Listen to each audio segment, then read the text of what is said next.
So I have just a cheap set of wider stance foot pegs. I think they're about 1 3/4 inches, but they're nothing like what he's got on his bike. Definitely quite a big difference. His were more of a rectangle, where mine still have the circled edge. But definitely like them. He also has the heated grips. Can't remember the brand off the top of my head, but they got a controller on the handlebar and everything. I think it does increments of like 30%, 60%, 80%. But man, even at 30%, they kept your fingers warm. This point of the day, it was about 34 degrees out, and my hands were actually getting too warm. About 45 minutes before this, we ran into a guy on a KTM 2-stroke, and he was riding with just, light MX gloves, and he was sitting on the side of the trail warming his hands on his pipe. That morning, I got up at about 5 and headed up towards Zach's around 6, and I think it was in the high 20s. And about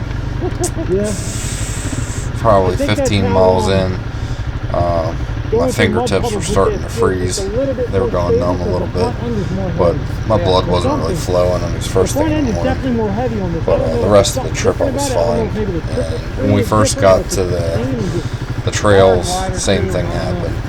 But this is late in the day, and I had to turn the heated grips off because they were getting so warm. They're pretty impressive. I got a heavy winter glove on, so definitely worth the money. Something I might think about doing in the future. It was the first time I rode with heated grips. I could definitely see it having a use for them. But as the seasons change, I want to take them off because that's just more ancillary stuff you don't need on the bike. Plus, your grips are going to wear out every season, so it would definitely be a seasonal change. We talked a lot about the steering weight difference between the two bikes, and it's really got me considering converting to tapered roller bearings in my steering head. I noted before that when I got the bike, I had a lot of problems with the steering being tight, and it actually started getting kind of notchy, and the steering wouldn't return. I had to adjust the head nut underneath of the triple, basically loosen up the preload on the bearing, and it's been fine ever since, but that's compared to what it was when I got it. Now that I've ridden Zach's bike, his steering is effortless, whereas mine feels like it's got a dampener, as I said before.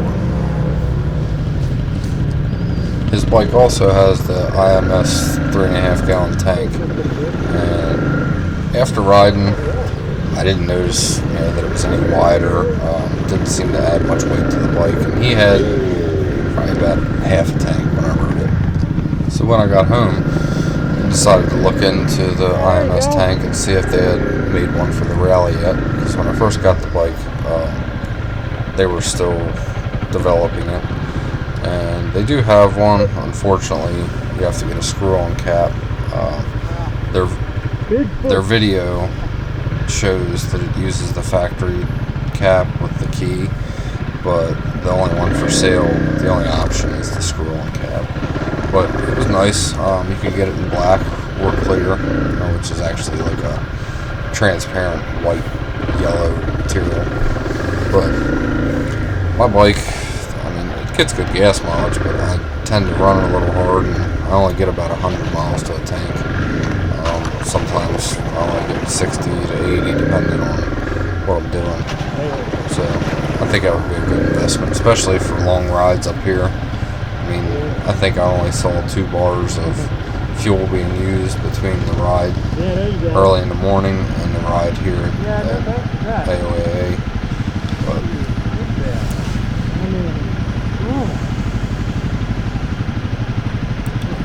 I think we're looking at a guy stuck in the mud, a 4-wheeler. He's pretty much up to the bottom of the handlebars. He's standing on top of it. Hold it, keep it off. I opted to go around this puddle, seeing how deep he was.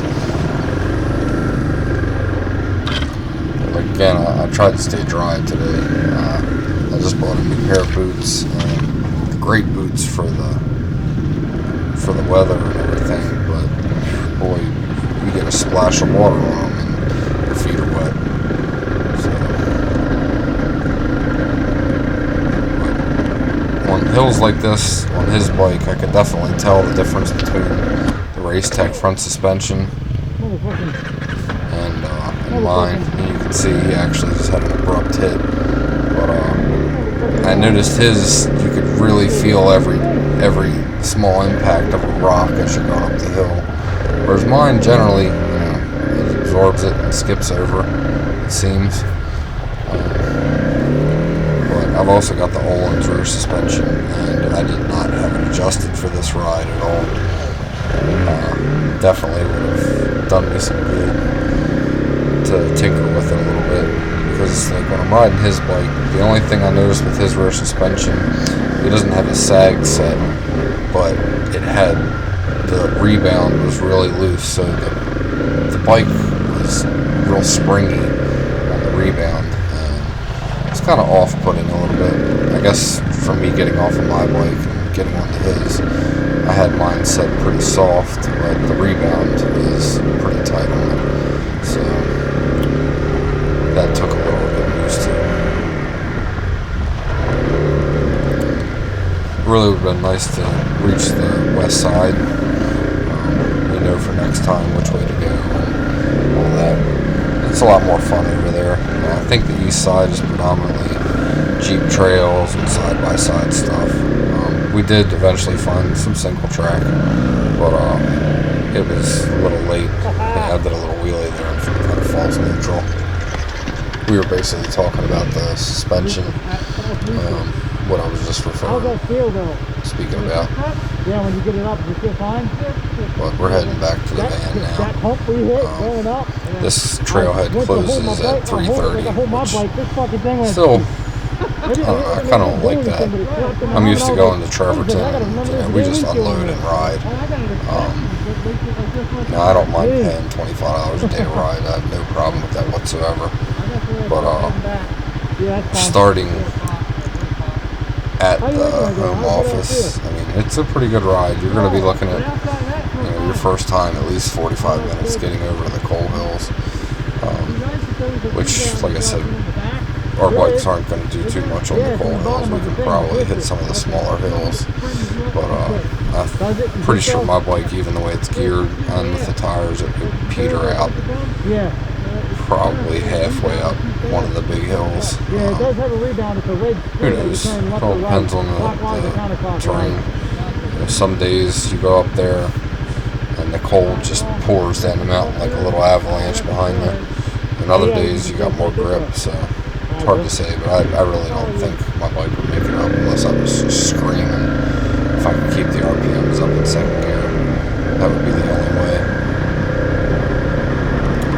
But this, the trailhead basically runs the power lines just like when you're on the east side, or the west side, I'm sorry. If you ever get lost, you find the power lines and you go west, shouldn't be too hard to figure out. But all in all, we had a good day. It's definitely worth the trip. I got a little bit of cold riding gear. I bought a balaclava from Pete's, got a pair of gloves and a new pair of goggles. The goggles were great. They breathed well. I didn't have any fogging issues. The balaclava would have worked a lot better if my helmet wasn't so tight. I wear a O'Neill helmet and it fits pretty tight, so having both of those in there at the same time, I think I was biting my cheeks every time I closed my mouth.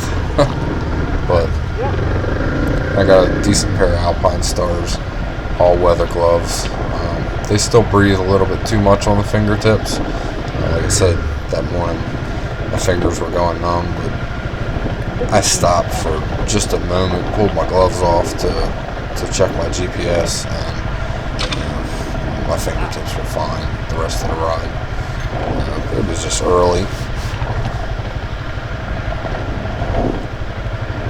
But all in all, I would definitely recommend the Anthracite Outdoor Park. I mean, they pretty much let you ride anywhere. There's the only places they don't want you to ride on are the active mining zones, and that's absolutely understandable. I mean, you got some gigantic dump trucks in there, and them guys are not putting around. You know, they've got a job to do, and